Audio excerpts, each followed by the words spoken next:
Hello students, how are you? Hope all of you are fine and safe at your home. Students, now today we will start our chapter number 10, Gandhi in India and the Freedom Struggle. In previous video we have learnt about that how Gandhi ji when come back to India via London. In this chapter, Gandhi ji in India and the freedom struggle, Gandhi ji जब India आए और उसके बाद जो हमारी freedom struggle start हुई वो कैसी थी. Now Gokhale had already come back from England and was now in Poona. He was indisposed, but when he heard that Gandhi ji was about to arrive, he came to Mumbai and arranged a reception for him. Gandhi ji reached Mumbai on January 9, 1915. There was a large crowd to receive him at the port. The slogan Mahatma Gandhi ki Jai filled the air. The people saw a short-statured black man wearing a dhoti, a cloak and a scarf disembarking at the Apollo Harbour. He was their Gandhi. The Apollo Harbour was reserved for the use of VIPs only. That is, men like the Viceroy or such other dignitaries. Gandhi ji was also treated as VIP and was given this facility. तो जब Gokhale England से आ चुके थे, वो पहले ही आ गए थे England से और वो पूना में थे, तो जैसे ही उन्होंने सुना कि गांधी जी आ रहे हैं तो वे मुंबई पहुंचे और वहां पर उन्होंने उनके लिए एक रिसेप्शन अरेंज किया. गांधी जी जब मुंबई पहुंचे 9 जनवरी 1915 में, तो वहां पर एक लार्ज क्राउड था जो उन्हें पोर्ट पे रिसीव करने के लिए पहुंचा और जो स्लोगन्स थे महात्मा गांधी की जय, उससे पूरा जो हवा थी वो फिल्ड थी. लोगों ने देखा एक छोटा काठी का ब्लैक आदमी धोती पहने हुए, एक घड़ी हाथ में थी, स्कार्फ था, जो अपोलो हार्बर पे उतरा. वो था उनका Gandhi.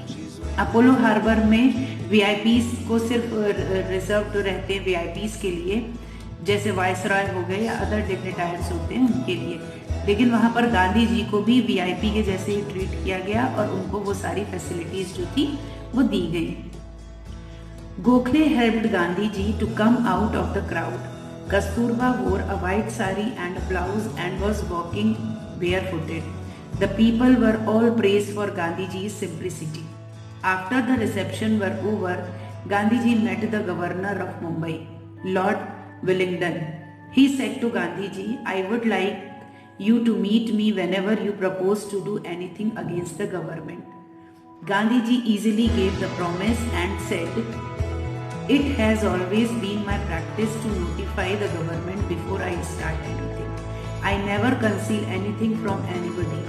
I will certainly inform you so that you could do something to redress the people's grievance." Gokhale ने मदद की गांधी जी की उस क्राउड से बाहर निकल कर आने में. कस्तूरबा जो थी, उन्होंने व्हाइट कलर की साड़ी पहनी थी, ब्लाउज पहनी थी और वो बेयर फुटेड थी, मीन्स खाली पाँव, उन्होंने कोई भी कुछ भी पैरों पे नहीं पहना हुआ था. जो वहाँ के लोग थे वो गांधी जी की सिंप्लिसिटी को बहुत प्रेस कर रहे थे, उसका प्रशंसा कर रहे थे. जब रिसेप्शन ओवर हो गया तो गांधी जी वहाँ मुंबई के गवर्नर से मिलने गए, जो थे उस समय लॉर्ड विलिंगडन. उन्होंने गांधी जी से कहा कि मुझे आपसे मिलकर बहुत अच्छा लगेगा. जब भी कभी आप कुछ गवर्नमेंट के अगेंस्ट अगर करना चाहें तो आप पहले मुझसे मिलें.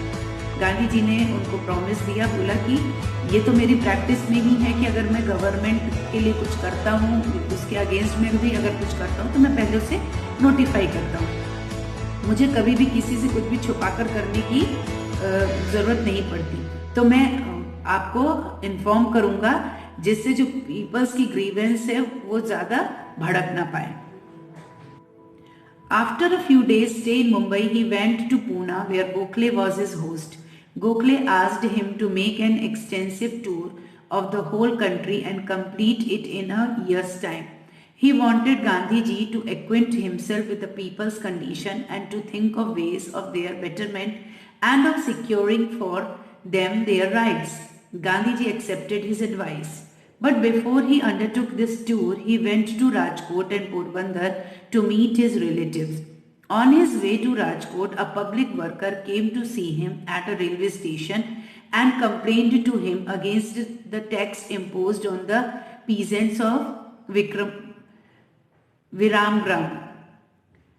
He also spoke about the hardships the peasant had been experiencing because of the tax. Gandhiji was running a temperature at that time. So he simply said, "Are you prepared to go to jail?" कुछ दिन बाद मुंबई में रहने के बाद वो पूना गए, वहां पर गोखले जो थे वो उनके होस्ट बने। गोखले ने उनसे कहा कि तुम एक पूरी कंट्री का एक पूरे साल भर में टूर क्यों नहीं लगा लेते।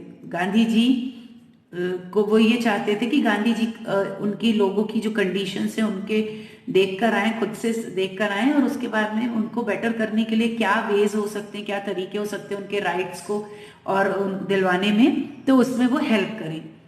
गांधी जी ने ये एडवाइस जो थी वो एक्सेप्ट कर ली।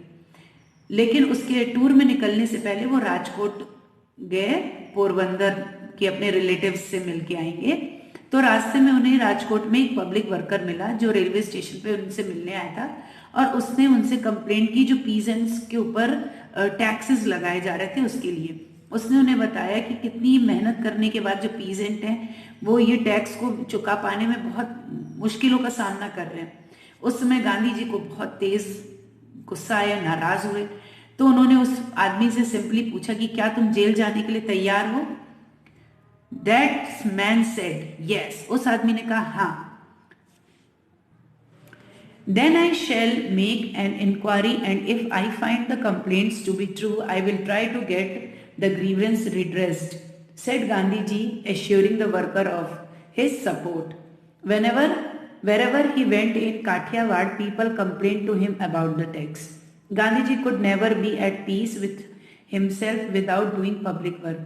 He had come to Rajkot to meet his relatives, to spend some time in their midst, and to take some rest, but the people did not let him take any rest. He collected all the facts and wrote to the governor. तब उस समय गांधी जी ने उस आदमी से कहा कि मैं इंक्वायरी करूंगा, और अगर कंप्लेंट ट्रू हुई तो मैं पूरी कोशिश करूंगा कि जो ये कर रहा है उसको कड़ी से कड़ी सजा मिले। गांधी जी बोले, उनको सबको उसको एश्योर किया कि मैं तुम्हारे साथ हूँ। अब गांधी जी जब काठियावाड़ गए, वहां पर भी लोगों ने टैक्स के लिए कंप्लेंट किया। अब गांधी जी जब तक वो पब्लिक वर्क नहीं करते हैं तब तक उनको वो शांति से नहीं बैठते। उस समय फिर वो राजकोट गए, वहां पर अपने रिलेटिव से मिले। उन्होंने सोचा कि कुछ टाइम में यहाँ थोड़ा सा आराम कर लेता हूँ, लेकिन लोगों के लिए उनको कोई आराम नहीं मिला। फिर उन्होंने सारे फैक्ट को कलेक्ट करके गवर्नर को लेटर लिखा, और ये जो ग्रीवेंस थी लोगों के प्रति रिड्रेस हो रही थी उसके लिए उन्होंने गवर्नमेंट से रिक्वेस्ट की कि जो पीजेंट्स हैं उनको थोड़ा सा रेस्ट मिले। So students, here this is the explanation and reading of page number 115 from your supplementary textbook. So you have to read this chapter and try to find out the important characters of Gandhi ji.